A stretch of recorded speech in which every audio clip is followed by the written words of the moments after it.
terdapat sebuah makam yang menjadi bukti awal masuknya Islam di Jawa. Makam tersebut ditemukan atas nama Maimun pada tahun 1082 Masehi.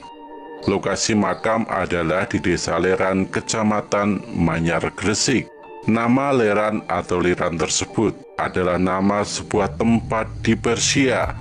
Melansir dari buku Ensiklopedia Sejarah Lengkap Indonesia dari Era Klasik sampai Kontemporer karya Adi Sudirman. Sebab itulah makam Fatimah binti Maimun kemudian dikenal dengan nama Batu Leran dan memiliki batu nisan yang bertuliskan huruf Arab. Bila ditelisik dari namanya, Fatimah binti Maimun diperkirakan adalah seorang keturunan Raja Hibatullah atau salah satu dinasti yang berkuasa di Liran, Persia. Bukti-bukti ini merujuk pada kesimpulan bahwa di Gresik sudah ada kelompok Muslim pada tahun 1082. Selain makam Fatimah, makam lain yang ditemukan di Gresik adalah makam Malik Ibrahim dari Kashan, Persia. Ia meninggal pada tahun 822 Hijriah atau pada tahun 1419 Masehi. Kemudian masuk lagi ke wilayah agak pedalaman, ditemukan pula ratusan kubur Islam kuno di Mojokerto. Makam-makam itu disebut berasal dari tahun 1374 Masehi. Bahkan diperkirakan berasal dari makam keluarga Istana Majapahit. Dari pesisir utara Jawa, Islam masuk ke Jawa Barat, dimulai pada masa pemerintahan Prabu Mudingsari, tepatnya pada tahun 1190. Saat itu agama Islam disiarkan oleh Haji Purba. Melansir dari Sejarah Kebudayaan Islam Madrasah Aliyah kelas 9 karya H. Abu Ahmadi dan Sungarso, ada salah satu alasan agama Islam bisa berkembang dengan pesat di Indonesia.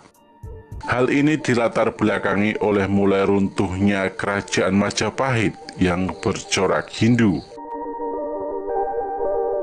Sebenarnya proses masuknya agama Islam ke Indonesia masih menimbulkan banyak teori. Namun, para ahli sejarah cenderung meyakini bahwa masuknya Islam ke Indonesia terjadi pada abad ke-7 Masehi, berdasarkan berita Cina pada masa dinasti Tang, seperti yang dikutip dari Sejarah Indonesia Periode Islam, karya Ricu Sidik, Najwa, dan Pristi Suhendro Lukitoyo. Berita itu mencatat bahwa pada abad ke-7 terdapat pemukiman pedagang Muslim dari Arab di Desa Baros, daerah pantai barat Sumatera Utara, ungkap Ricu Sidik dan kawan-kawan. Teori lainnya yang mendukung pernyataan tersebut adalah teori Mekah.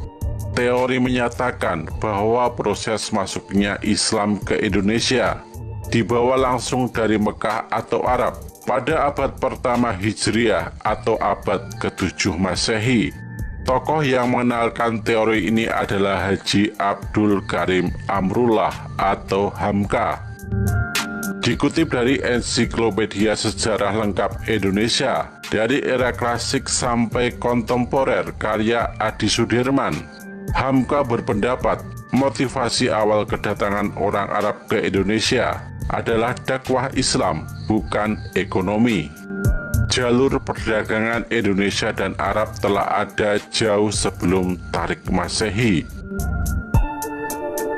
Seiring waktu berjalan, Islam mulai menguat di Jawa sejak sekitar abad ke-15. Ajarannya yang mampu beradaptasi dengan kultur dan budaya penduduk lokal, sedikit demi sedikit menggerus keberadaan dua agama besar yang telah dianut orang-orang Jawa sebelumnya. Wali Songo atau 9 wali kemudian semakin menguatkan keberadaan Islam di Pulau Jawa dengan ajaran yang humanis, mudah dipahami, serta tidak merta menggusur kebiasaan dan budaya lokal, membuat Islam dapat diterima masyarakat Jawa secara merata. Wali Songo kemudian disebut-sebut sebagai ujung tombak dalam Islamisasi Jawa pada saat itu. Sunan Gresik, Sunan Bonang, Sunan Ampel hingga Sunan Gunung Jati membangun wilayah penyebaran Islam masing-masing. Selain membawa ajaran agama, secara politik mereka juga sekaligus menjadi pembuka jalan bagi era kerajaan Islam di Pulau Jawa. Dari bukti keberadaan makam yang bercorak Islam, ternyata memang sudah ada ulama penyebar Islam di Pulau Jawa sebelum Wali Songo. Para kiai di Pulau Jawa mengenal sejumlah nama ulama yang sudah lebih dulu menyebarkan Islam di Jawa. Mungkin memang banyak peran para tokoh penyebar Islam di masa lalu yang belum bisa terungkap. Dan berikut beberapa ulama yang diduga juga sebagai guru dari para Wali Songo.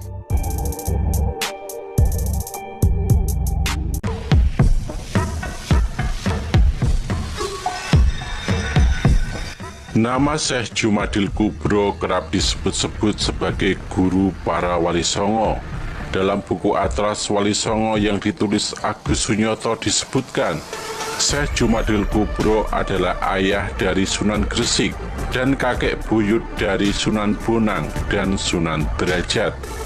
Menurut salah satu versi, ia lahir di sebuah desa di Samarkand, Uzbekistan pada pertengahan abad ke-14 dengan nama Jamaluddin Al-Husain Al-Akbar. Semenjak kecil, ia mendapatkan pendidikan agama Islam dari ayahnya, yakni Syed Zainul Husain. Setelah dewasa, ia pergi ke India untuk belajar tasawuf dan ilmu agama lainnya. Dari India, ia kemudian memperdalam ilmunya di Mekah.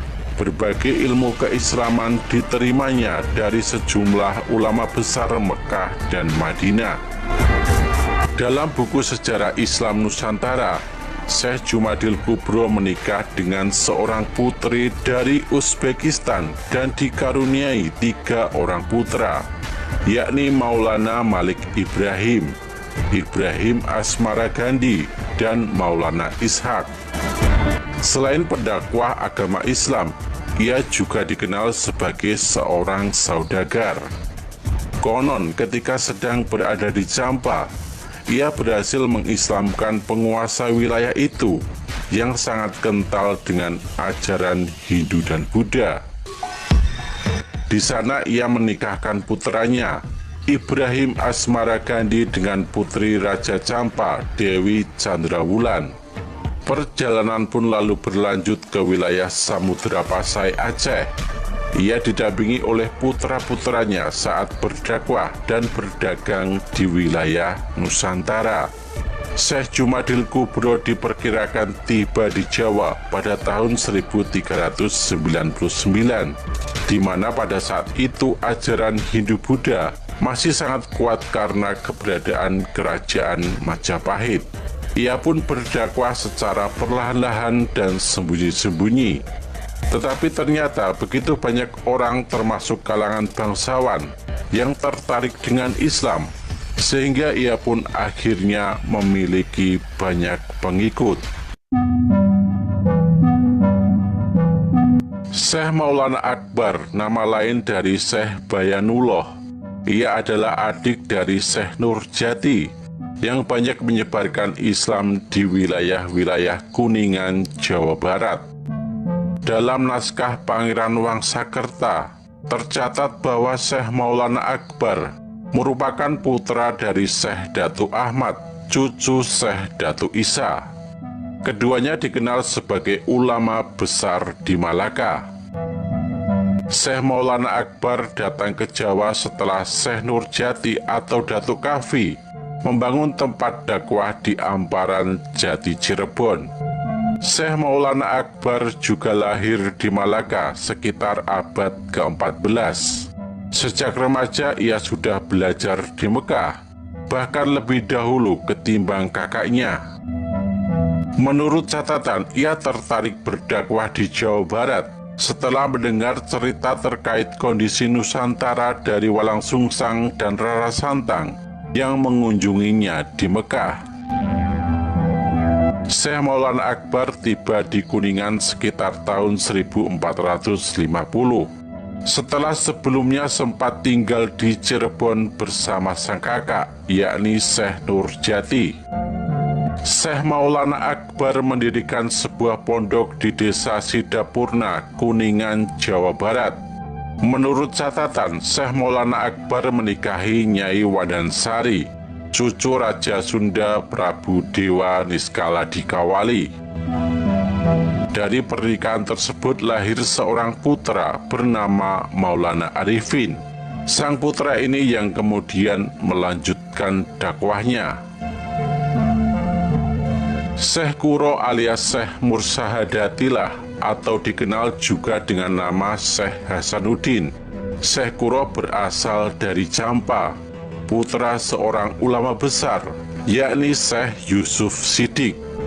Ia mendapatkan pengetahuan tentang Islam dari ulama-ulama besar di Mekah.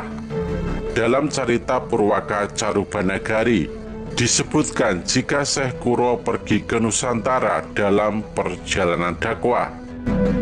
Ia ikut dalam rombongan orang-orang Cina yang ketika itu datang ke Campa. Syekh Kuro sebelumnya sempat mengajar Islam di Kesultanan Malaka pada permulaan abad ke-15. Dari sanalah ia melanjutkan dakwahnya ke Pulau Jawa.